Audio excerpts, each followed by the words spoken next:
Hej, här sitter jag i bilen. Regnet öser ner, semestern har börjat. Jag har precis lämnat min man på Mölndals sjukhus för en akut operation. Det blir inte alltid som man har tänkt sig. Så vad har hänt? 2 års planering av våran brygga som Patrik har funderat på. Jag kan säga att det har i alla fall varit så att Patrik har planerat våra bryggor i 1 år. Hur de ska utformas, byggas, förankras och läggas i. Och idag skulle den dagen ske. Idag skulle vi lägga i våra bryggor. Och igår så lyfte Patrik lite för mycket. Han lyfte för tungt. Och han lyfte själv. För jag var inte hemma och kunde hjälpa till. Han skulle ha med sig sin brorsa idag som skulle också vara med och lyfta. Han fick ryggskott. Patrik fick näthinneavlossning. Så det är därför han är på operation just nu. Vilket gör att han då som väl är kom till operation snabbt. Han kommer få man kommer ta bort glaskroppen. Och han hade man tar bort glaskroppen när man opererar en näthinneavlossning för att man ska kunna fästa den igen. Men han hade också 2 hål på näthinnan. Som gör att det får man laga med hjälp av laser. Sen så tar man bort glaskroppen innan man gör detta. Och sen istället för att då stoppa in den här glaskroppen igen, för det gör man inte. Man behöver inte ha glaskroppen, den ställer bara till besvär. Istället då sprutar man in gas i ögat. Glaskroppen är den som fyller hela den här rundningen på insidan. Istället sprutar man in gas och den här gasen gör att näthinnan då får läka på plats. Det här gör att man kan inte flyga. Nu skulle inte vi ut och flyga utan vi skulle åka ut med husbilen till Danmark, Tyskland och Öland. Och vi vet inte hur det blir med det nu. För att Patrik får inte köra bil. Och det är inte det största problemet. Det viktiga är att han blir bra. Men han kommer inte se någonting. Han kommer se väldigt suddigt på ena ögat. Och det är helt naturligt att man gör det i några veckor efteråt. Så han kommer inte kunna köra bil. Vilket gör att jag får köra husbilen. Och det är väl inga problem. Det är bara att jag blir så trött. Jag blir så trött när jag kör bil. Så vi kanske inte kommer så långt. Men vi kommer iväg. Det kommer vi ju absolut. Just nu vet jag inte hur operationen har gått. För han ligger på operationsbordet just nu. Så jag vet inget mer. Men våra förberedelser inför våran resa fortgår lite grann ändå. Jag tvättar och packar och plockar med mat och sådär. Och vi har ju varit ute på en liten fikaturné. Inte fikaturné. Vi har visat lite bilder ifrån. Eller vi har filmat in rättare sagt lite material för att visa er hur fint det är i Alingsås. Så att ni vet vad ni kan åka till om ni har lust. Så det ska ni få se. Och sen ska Patrik också få visa våran grill som vi köpte. Så är ni intresserade av det så titta vidare. Men jag kommer meddela hur det har gått och sådär. Så får vi se var vi hamnar. Den här veckan skulle vi åka tillbaka till Hälsö och Öckerö. Filma lite på Kjell Knippla och vi skulle cykla omkring och sådär. Hälsa på vänner. Vi får se vad det blir med det. Vi hoppas fortfarande att vi kommer dit i alla fall. Så att det inte blir någon så här komplikation av operationen. Så nu håller vi tummarna att det alltid går fint för honom. Så hörs vi igen alldeles strax. Eller senare någon dag. Hej då!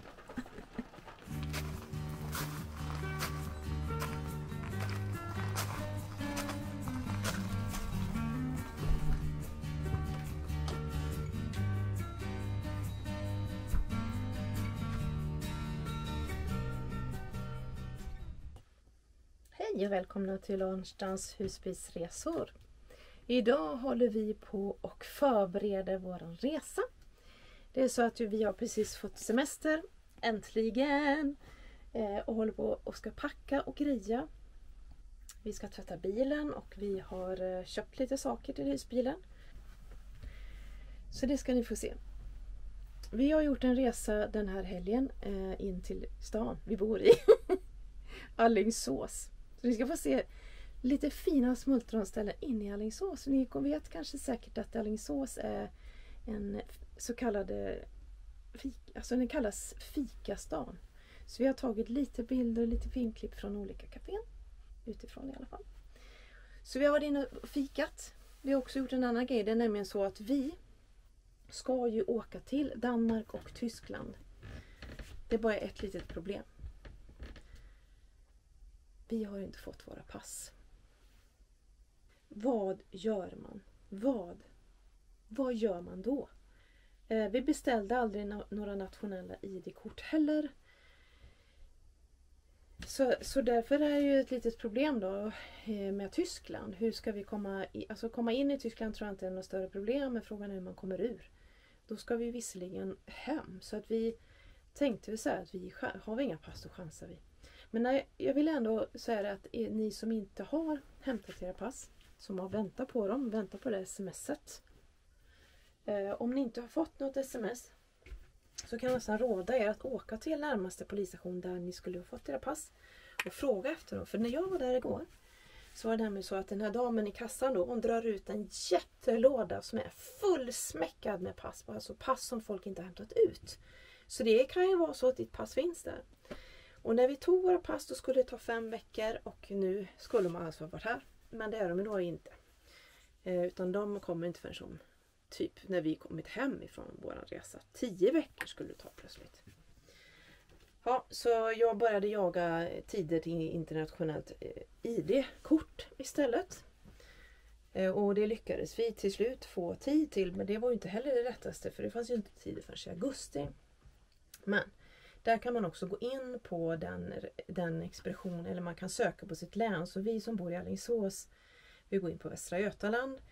Och så väljer man nu på hur många ID-kort man vill ha. Och sen väljer man alla expeditioner. Och sen så får man helt enkelt sitta och uppdatera sidan hela tiden. Och det gjorde jag stort sett hela dagen igår. Till slut så kom det tid i Alingsås för idag då. Och idag är det lördag. Så jag har varit och tagit kort. Eller ordnat med internationella ID-korten. Och hoppas vi att vi ska då få dem klara på en vecka. Men det är ju inte säkert det heller. Får vi dem inte så åker vi ändå.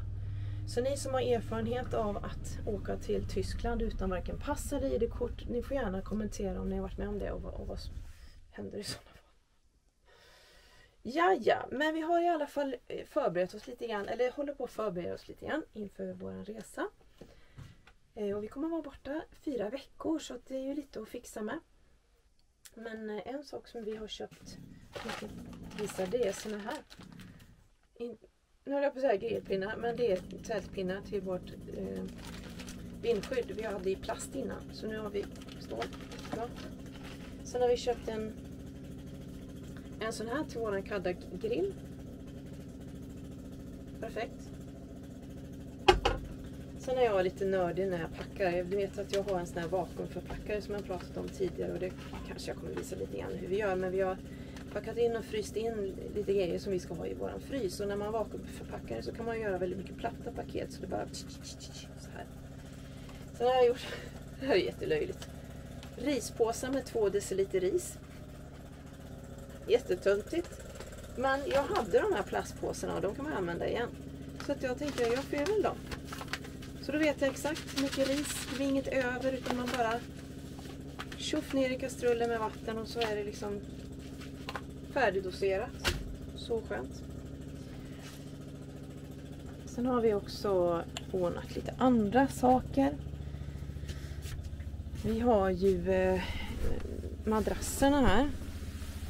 Har vi sådana tjocka madrasser i den här.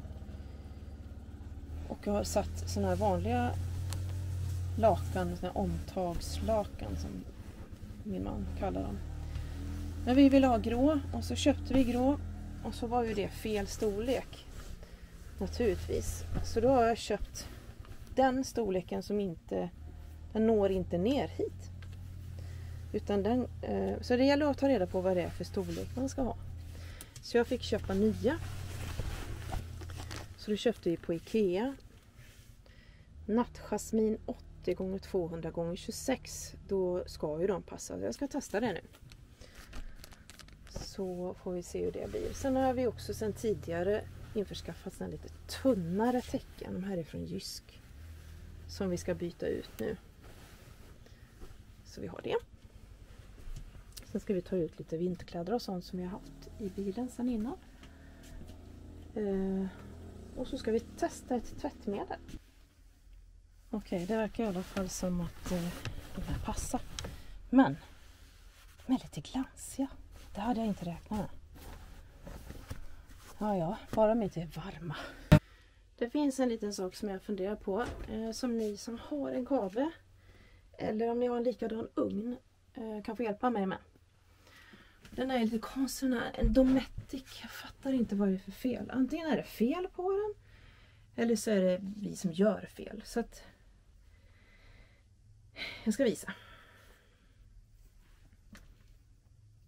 Det är ju två funktioner.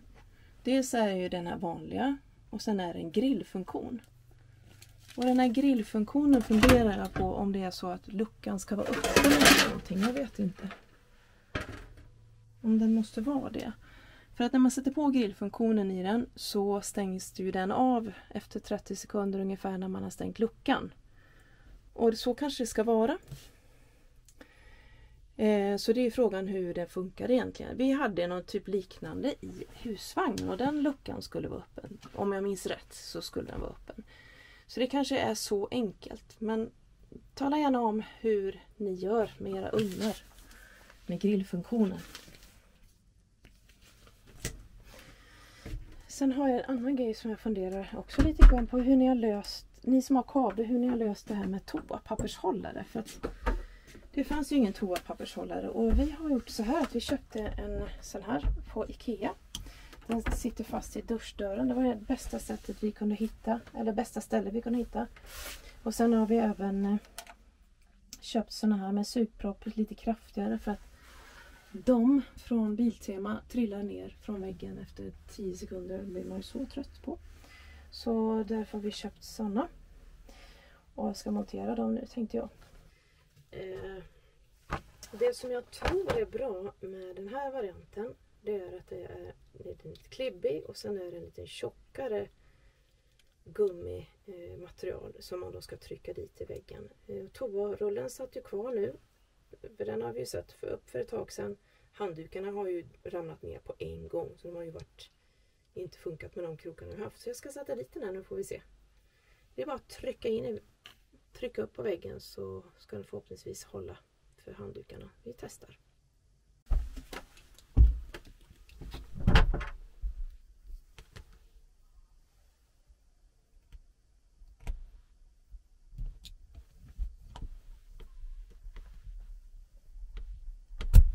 Och så får man trycka till den så det knäpper till lite grann.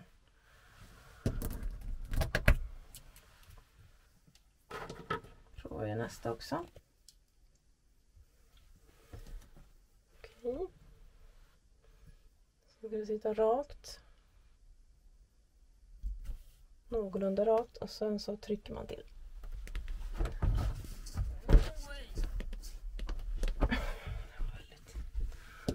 Jag tror man ska klicka till lite bättre faktiskt. Nej. Så. Nu så. Och den är också dittryckt. Perfekt. Nu hämtar vi handdukarna.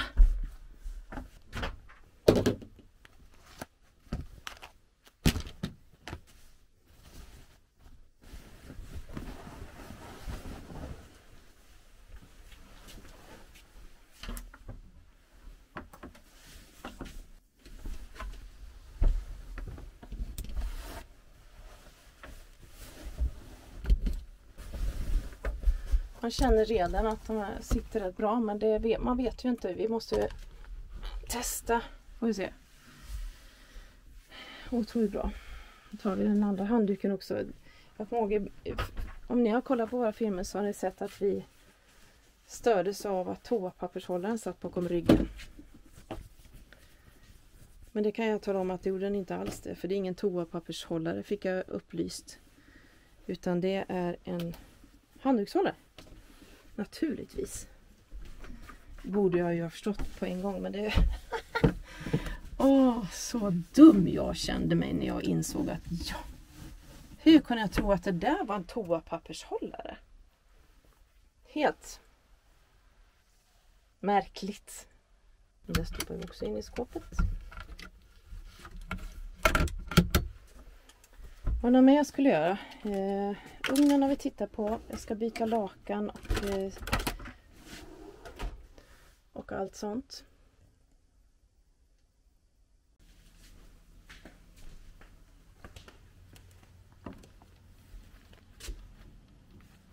Hej! Då var det dags att prata lite grill här då. Det är mycket funderingar kring hur stor eller liten grill ska man ha i en husbil. Vi slog till på en lite större grill när vi köpte dem. Och sen har vi funderat lite om det var bra eller dåligt. Då var det så att vi köpte en Kaddak Carry Chief 50. Och det fina med den då, det är att vi kan ha den hemma. Som just nu så är den monterad hemma då, när vi inte är ute med husbilen.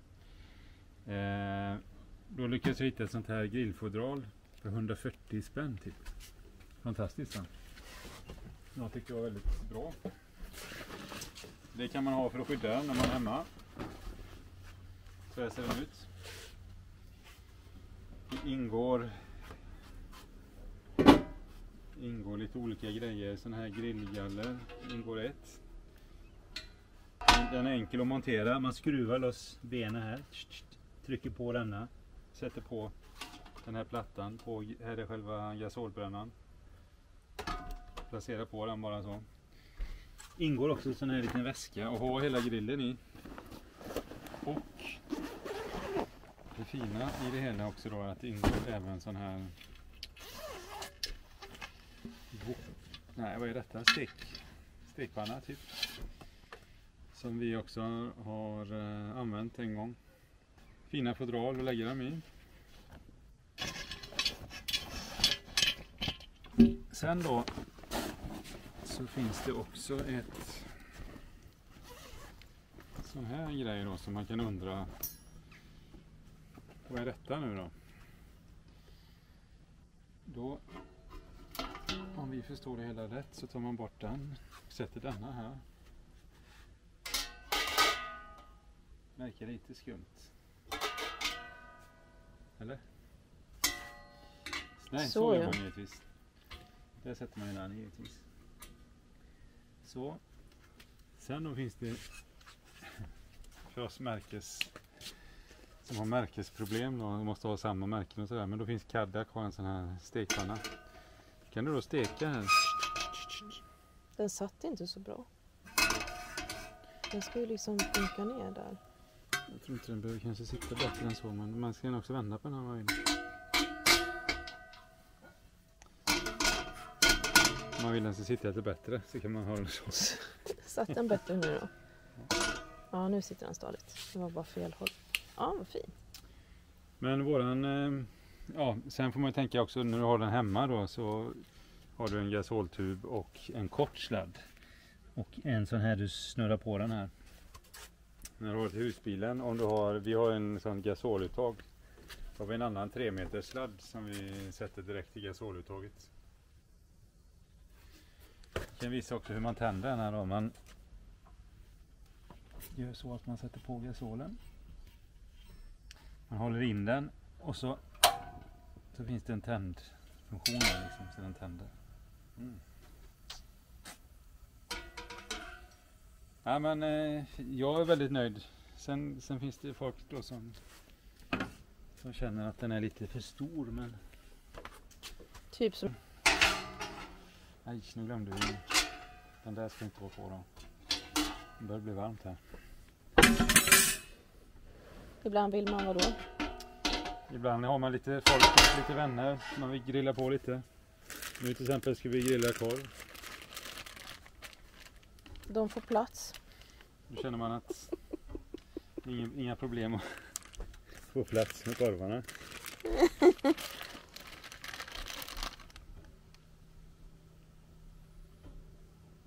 Så.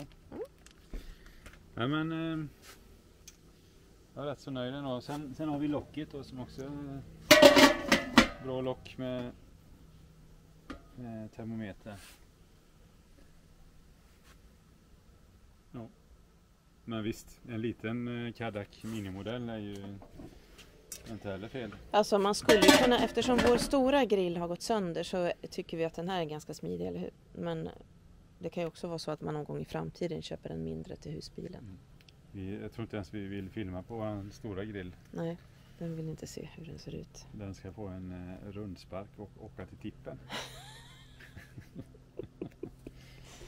Ja, men så är det. Ja, vad fint. Vad bra. Lägg gärna lite kommentarer om era grillar och vad ni själva tycker. Så ser vi om vi tänker rätt eller fel. Där är kameran. Tack för detta.